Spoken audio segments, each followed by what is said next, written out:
ಕೋಡುಬಳೆ ಅಂದ್ರೆ ಅಡುಕಲೆ.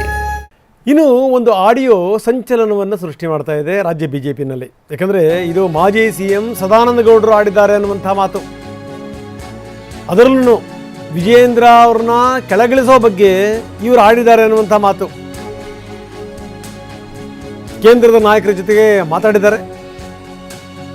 ಆ ಆಡಿಯೋನ ಇದು. ಅದರಲ್ಲಿ ಏನು ಹೇಳಿದ್ದಾರೆ? DY ವಿಜಯೇಂದ್ರ ಅವ್ರನ್ನ ಮುಂದುವರಿಲಿಕ್ಕೆ ಬಿಡಿ, ಆಗಸ್ಟು ಸೆಪ್ಟೆಂಬರು ಅಕ್ಟೋಬರ್ವರೆಗೂ ಬಿಡಿ, ಅದಾದ ನಂತರ ಕಿತ್ತು ಹಾಕಿ. ಇದು ಅವರು ಮಾತನಾಡಿರುವಂಥ ಮಾತು ಅಂತ ಹೇಳಲಾಗ್ತಾ ಇದೆ.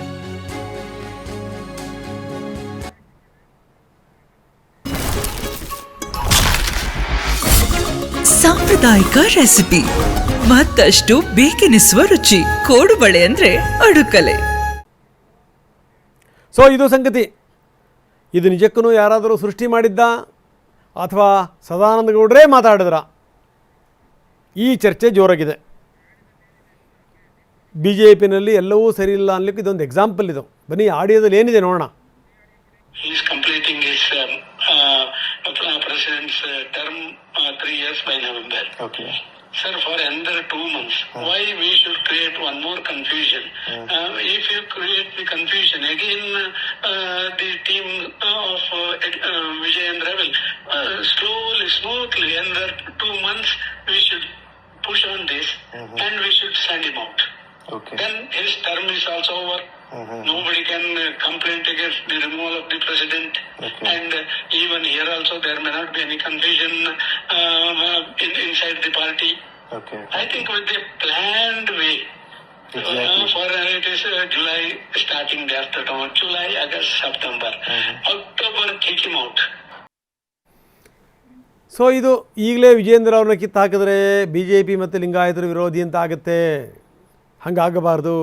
ಇದು ಸಂಗತಿ. ಸೊ ಆ ಕಡೆಯಿಂದ ಮಾತಾಡ್ದಂತಾರೆ ಅವರು, ಈ ಕಡೆಯಿಂದ ಮಾತನಾಡಿರುವಂಥ ಸದಾನಂದ ಗೌಡ್ರೇನಾ? ಹೌದು ಅನ್ನೋದಾಯಿತು ಅಂತಂದರೆ BJPನಲ್ಲಿ ಹೆಂಗೆ ಸಂಬಂಧಗಳು ಹಳಸೋಗಿವೆ ಅನ್ನೋಕ್ಕೊಂದು ಬೆಸ್ಟ್ ಎಕ್ಸಾಂಪಲ್. ನಿಜಕ್ಕೂ ಸದಾನಂದ ಗೌಡ್ರೇ ಈ ಮಾತನ್ನು ಆಡಿದ್ದಾರೆ ಅಂತಂತಂದರೆ ಅದಕ್ಕಿಂತ ದೊಡ್ಡ ಸಂಗತಿ ಇನ್ನೇನಿದೆ? ಈಗಲೇ ವಿಜಯೇಂದ್ರ ಅವ್ರನ್ನ ಕಿತ್ತು ಹಾಕ್ಬಿಡಿ. ಹಂಗೆ ಹಾಕ್ಬಿಟ್ರೆ ಲಿಂಗಾಯತರ ವಿರೋಧಿ ಅಂತ ಆಗುತ್ತೆ BJP ಬಗ್ಗೆ. ಇದು ಪಕ್ಷಕ್ಕೆ ಡ್ಯಾಮೇಜ್ ಆಗುತ್ತೆ. ಕಾದು ನೋಡಿ ವಿಜಯೇಂದ್ರ ಅವ್ರನ್ನ ಒದ್ದು ಕಿತ್ತು ಬಿಸಾಕಿ. ಇದು ಕಿಕ್ಕಿಮ್ ಔಟ್. ಎಂಥ ಸಂಗತಿ ನೋಡಿ. ಇನ್ನು BL ಸಂತೋಷ್ ಜೋಶಿ ಇದ್ದಾರೆ ಅಂತ ಕೇಂದ್ರದ ನಾಯಕರು ಹೇಳ್ತಾರೆ. ಆವಾಗ ಆ ಸಂದರ್ಭದಲ್ಲಿ ಇವ್ರಿಗೆ ಏನು ಹೇಳಬೇಕು ಅಂತ ಗೊತ್ತಾಗಲ್ಲ. ನಾನು ದೇವರನ್ನ ಮಾತ್ರ ನಂಬಿದ್ದೀನಿ ಅಂತ ಹೇಳಿದ್ರಂತೆ DVS. ಅವ್ರದ್ದಿನ ಆಡಿಯೋ ಇದು. ಅವ್ರದ್ದೇ ಆಯಿತು ಅಂತಂದರೆ ಇದಕ್ಕಿಂತ ದೊಡ್ಡ ದುರಂತ ಇನ್ನೊಂದಿಲ್ಲ. KMFನಲ್ಲಿ ಬರೀ ಡೈರೆಕ್ಟರ್ ಆದರೆ ಸಾಕು ಅಂತ ಅಂದ್ಕೊಂಡಿದ್ರು. ಎಂಥ ಸ್ಥಿತಿ ಇತ್ತು ಹೇಳಿ? ಎಂಥ ಸ್ಥಿತಿ ಇತ್ತು ಸದಾನಂದ ಗೌಡ್ರದು. ಬರೀ KMFನಲ್ಲಿ ಡೈರೆಕ್ಟರ್ ಆದರೆ ಸಾಕು ಅಂತ. ಡೈರೆಕ್ಟರ್ ಮಾಡೋರು ಯಾರೂ ಇರಲಿಲ್ಲ ಇವ್ರನ್ನ. ಅಂಥದ್ರಲ್ಲಿ ಯಡಿಯೂರಪ್ಪ ಇವ್ರನ್ನ ಕೈ ಹಿಡಿದು ಇವ್ರನ್ನ ಮುಖ್ಯಮಂತ್ರಿ ಮಾಡಿದರು.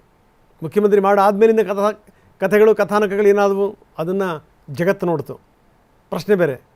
ಅದಾದ ಮೇಲಿಂದ ಇವ್ರ ಮೇಲೆ ಅಪಾರವಾದ ನಂಬಿಕೆ ಇಡ್ತು ಸೆಂಟ್ರಲ್ ಗೌರ್ಮೆಂಟ್, ಅಂದರೆ ಸೆಂಟ್ರಲ್ BJP.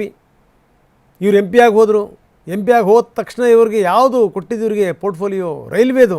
ಏನು ಮಾಡಿದ್ರು ಗೌಡರು? ರೈಲ್ವೇದಾಯಿತು. ರೈಲ್ವೇದಾದಮೇಲೆ ಮತ್ತೆ ಕೊಟ್ಟಿದ್ದು ಯಾವುದು? ಅವ್ರಿಗೆ ಕಾನೂನು. ಏನು ಮಾಡಿದ್ರು ಗೌಡರು? ಅದಾದಮೇಲೆ ಕೊಟ್ಟಿದ್ದೇನು? ಅಂಕಿ ಸಂಕಿತು. ಕೊನೆಗೆ ಏನಾಯಿತು ಅವರ ಸ್ಥಿತಿ? ಇದು ಅವ್ರದ್ದು ಹೌದು ಅಲ್ವೋ ಆಡಿಯೋ ಗೊತ್ತಿಲ್ಲ. ಆಗಿತ್ತು ಅಂತಂದ್ರೆ ಅದು ದೊಡ್ಡ ದುರಂತ. ಅದು ಬರೀ ನಮ್ಮ ಪ್ರತಿನಿಧಿ ಅನಿಲ್ ಈಗ ನಮ್ಮ ಮುಂದೆ ನೇರ ಸಂಪರ್ಕದಲ್ಲಿದ್ದಾರೆ. ಅನಿಲ್, ಏನಿದು ಇದು ಆಡಿಯೋ? ಇದು ನಿಜಕ್ಕೂ ಇವ್ರದ್ದೇನ ಇದು ಆಡಿಯೋ? ಏನು ಕತೆ?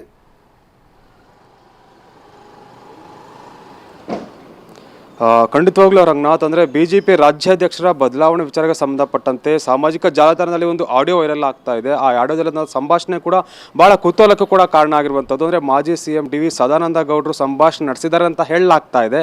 ಆದರೆ ಅದರ ಸತ್ಯಾಸತ್ಯತೆಯನ್ನು ಅವರೇ ಸ್ಪಷ್ಟತೆಯನ್ನು ಕೊಡಬೇಕಾಗುತ್ತೆ. ಸದ್ಯಕ್ಕೆ ನಾನೀಗ ಡಾಲರ್ಸ್ ಕಾಲೋನಿ ಅಥವಾ ಅವರ ಒಂದು ನಿವಾಸದ ಬಳಿ ಇದ್ದೀನಿ. ಸದ್ಯಕ್ಕೆ ಡಿ ವಿ ಸದಾನಂದ ಗೌಡ ನಿವಾಸದಲ್ಲೇ ಇದ್ದಾರೆ. ಸದ್ಯಕ್ಕೆ ಯಾವುದೇ ರೀತಿಯಾದಂಥ ಒಂದು ಪ್ರತಿಕ್ರಿಯೆಯನ್ನು ಕೂಡ ಕೊಟ್ಟಿಲ್ಲ. ಅಂದರೆ ಮಾಹಿತಿಯ ಪ್ರಕಾರ, ಅಂದರೆ ಟಿ ವಿಗೆ ಸಿಕ್ಕಿರುವಂಥ ಮಾಹಿತಿಯ ಪ್ರಕಾರ ಹೈಕಮಾಂಡ್ಗೆ ನಾನು ಅದನ್ನು ಉತ್ತರವನ್ನು ಕೊಡ್ತೇನೆ ಅನ್ನೋ ಮಾತನ್ನು ಸದಾನಂದ ಗೌಡರು ಹೇಳ್ತಾ ಇರುವಂತಹ ಮಾತು. ಸದ್ಯಕ್ಕೆ ಈಗ ಅಧಿಕೃತವಾಗಿ ಯಾವುದೇ ರೀತಿಯಾದಂಥ ರಿಯಾಕ್ಷನನ್ನು ಮಾಡಿಲ್ಲ.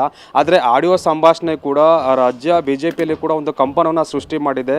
ಸದ್ಯಕ್ಕೆ ಆಗ್ತಾ ಇರುವಂತಹ ಬೆಳವಣಿಗೆಗಳ ನಡುವೆ ಈ ರೀತಿಯಾದಂತಹ ಒಂದು ಮತ್ತಷ್ಟು ಬೆಳವಣಿಗೆಗಳು ಪಕ್ಷದಲ್ಲಿರುವಂಥ ಕೆಲವೊಂದು ಅಸಮಾಧಾನ ಕೂಡ ಹೊರ ಬೀಳದಂತೆ ಕಾಣ್ತಾ ಇರುವಂಥದ್ದು. ಸದ್ಯಕ್ಕೆ ಈಗ ಈ ವಿಚಾರವಾಗಿ ಪ್ರತಿಕ್ರಿಯೆ ಕೊಡೋದಕ್ಕೆ ಸದಾನಂದ ಗೌಡರು ನಿರಾಕರಿಸಿದ್ದಾರೆ. ಆಡಿಯೋ ಸಂಭಾಷಣೆಯಲ್ಲಿ ಇನ್ನು 3 ತಿಂಗಳಲ್ಲಿ BJP ರಾಜ್ಯಾಧ್ಯಕ್ಷರನ್ನ ಕಿತ್ತು ಹಾಕಬೇಕು, ಮತ್ತು ಆಗಸ್ಟ್ ತಿಂಗಳಿಂದ ಮತ್ತು ಅಕ್ಟೋಬರ್ ತಿಂಗಳವರೆಗೂ ಒಂದು ಅವಧಿಯನ್ನು ಕೂಡ ಕೊಡಬೇಕು, ಅದಾದಮೇಲೆ ಕಿತ್ತು ಹಾಕಬೇಕು ಅಂತ ಕೇಂದ್ರ ಸಚಿವರ ಜೊತೆಗೆ ನಡೆಸಂತ ಒಂದು ಸಂಭಾಷಣೆ ಸಾಕಷ್ಟು ಒಂದು ಕುತೂಹಲಕ್ಕೂ ಕೂಡ ಕಾರಣ ಆಗಿದೆ. ರಂಗನಾಥ್, ಧನ್ಯವಾದ ತಮ್ಮೆಲ್ಲ ಮಾಹಿತಿಗೆ. ಕೋಡುಬಳೆ ಅಂದ್ರೆ ಅಡುಕಲೆ.